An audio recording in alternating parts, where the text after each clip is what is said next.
राज्यातील लाडक्या बहिणींसाठी मुख्यमंत्री एकनाथ शिंदे, देवेंद्र फडणवीस यांनी 7,500 रुपये देऊन खुशखबर दिली आहे। लाडक्या बहिणींनी भावाचे पैसे वाचवण्यासाठी कर्ज असलेल्या बँकेचं नाव, खाते क्रमांक दिला नाही, तरी पण कर्ज असलेल्या bank of Baroda, Bajaj finance इतर यांच्या बँक खात्यात गेले। त्यामुळे यांनी गायब करून लूट केली आहे। पण bank of Baroda, Bajaj finance इतर यांना वकिलांकडून नोटीस लेखी देऊन, तोंडी सांगून सुद्धा खाते जाणून बुजून बँक ऑफ बडोदा इतर यांनी खाते बंद केले नाही। लाडक्या बहिणींचे पैसे bank of Baroda, Bajaj finance इतर यांनी लुटले आहेत।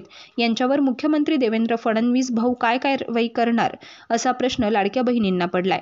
यात आता परत डिसेंबर आणि जानेवारी महिन्याच्या हप्त्यांचे पैसे कधी मिळणार, असा प्रश्न लाडक्या बहिणींना पडला होता।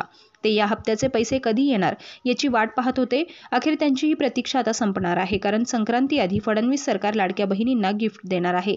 डिसेंबर आणि जानेवारी महिन्याचे दोन्ही हप्ते संक्रांती आधी लाडक्या बहिणींना मिळणार आहेत। लाडक्या बहिणींच्या खात्यामध्ये संक्रांती आधी 3,000 रुपये जमा होणार असल्याची माहिती सूत्रांनी दिली आहे। पण या पैशाचा काही उपयोग नाही, कारण पैसे bank of Baroda, MIDC, Navnagapur, Bajaj finance, Ahilyanagar इथे गायब करून लूट करतील। लाडकी बहीण सणासुदीच्या दिवशी उपाशी बसणार आहे, अशी लाडक्या बहिणींचं म्हणणं आहे।